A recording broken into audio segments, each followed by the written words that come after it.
warahmatullahi wabarakatuh. Perkenalkan, nama saya Rosita Nurul Fadilah. Saya perwakilan dari kelompok 1 akan menjelaskan tentang suku kata atau silabal.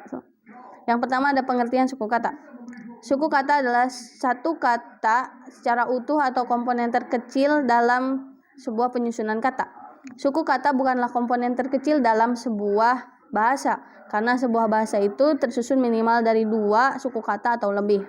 Di antara komponen-komponen bahasa yaitu beberapa unit bunyi yang dikeluarkan atau yang diucapkan dalam atau suku kata. Suku kata adalah satu unit bunyi yang terdapat dalam semua kata yang terucap. Dan kata dalam pembahasan bab ini terbagi menjadi 2. Yang pertama ada kata yang hanya tersusun dari satu suku kata yang sering disebut monosilabik.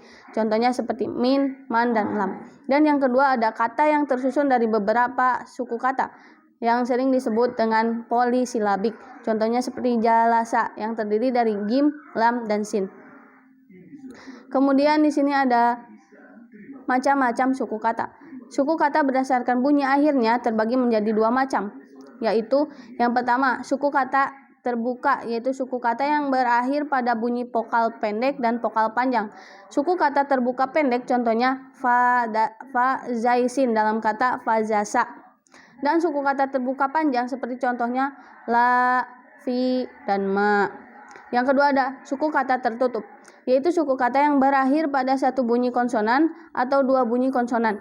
Suku kata tertutup yang berakhir pada satu bunyi konsonan seperti min, man, dan lam. Dan yang berakhir pada 2 bunyi konsonan seperti kolaba, anta, banat ketika wakob. Suku kata berdasarkan segi panjangnya.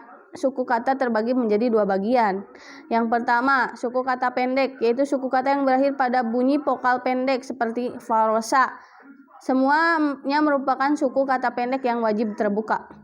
Yang kedua, suku kata panjang, yaitu suku kata yang berakhir pada bunyi vokal panjang seperti lapad fi atau konsonan kun.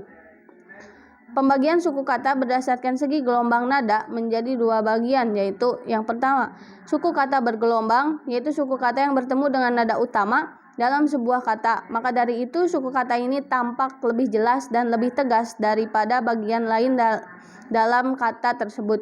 Dalam satu kata, suku kata bergelombang ini hanya lapad istaghfaro. Suku kata kedua dalam kata tersebut adalah satu suku kata bergelombang. Yang kedua, suku kata tidak bergelombang, yaitu suku kata yang tidak bergelombang. Yang ketiga ada tanda-tanda suku kata. Tanda-tanda suku kata berikut ini. Contohnya seperti bunyi konsonan, itu tandanya shod. 2 bunyi konsonan yaitu shod. Vokal pendek yaitu h. 2 vokal alif mad, ya mad, waw mad yaitu dengan h2.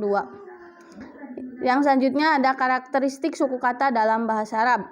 Dalam bidang bahasa Arab, peneliti mengisyaratkan untuk mengelompokkan suku kata bahasa Arab ini berdasarkan karakteristik umumnya, yaitu yang pertama, suku kata dalam bahasa terbentuk atau tersusun minimal dari 2 bunyi konsonan, shod dan h, dan maksimal tersusun dari 5 bunyi yaitu konsonan, vokal, konsonan atau shod, ha, shod.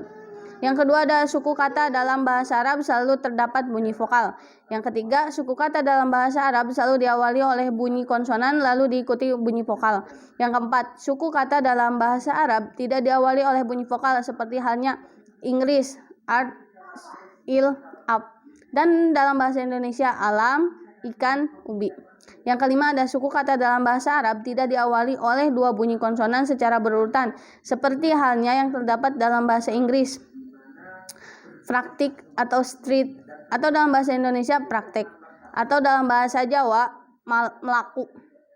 Maka jelaslah akan tidak adanya 2 bunyi konsonan yang berturut-turut dalam permulaan kalimat bahasa Arab, karena dalam bahasa Arab terdapat hamzah wasol dalam permulaan kata perintah fi'il amar seperti lapad ijlis, pengganti dari jalisa.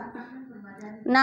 Suku kata dalam bahasa Arab tidak diakhiri dengan dua bunyi konsonan, kecuali dalam keadaan waqaf atau berhenti. Dan yang terakhir, suku kata dalam bahasa Arab terkadang tersusun dari dua bunyi konsonan secara berurutan. Kemudian selanjutnya ada pola-pola suku kata dalam bahasa Arab.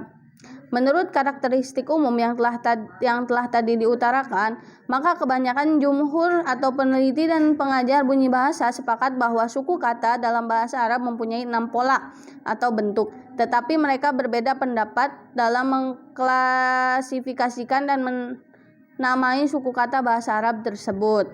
Berikut ini konsep pengklasifikasian suku kata yang dituturkan oleh Kamal Bashar. Pendapat ini merupakan pendapat yang paling simpel dan paling jelas. Dalam pengklasifikasian suku kata bahasa Arab, yang pertama ada suku kata pendek mempunyai 1 pola. Contohnya yang pertama, 3 suku kata dalam lafaz taktubu. Yang kedua ada suku kata pertama dan kedua dalam lafaz kata beta. Yang ketiga suku kata kedua dan ketiga dalam lafaz katabat. Yang kedua ada suku kata sedang mempunyai 2 pola. Contohnya yang pertama, suku kata pertama dalam lafaz qobala, suku kata kedua dalam lafaz yaqobilu, dan yang terakhir suku kata terakhir dalam lafaz jalasa.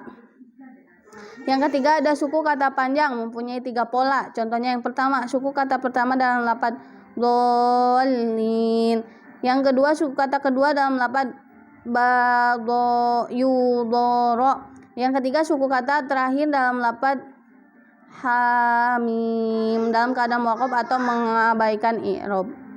Sekian yang bisa saya sampaikan. Mohon maaf bila ada kekurangan. Wabillahi taufiq wal hidayah. Wassalamualaikum warahmatullahi wabarakatuh.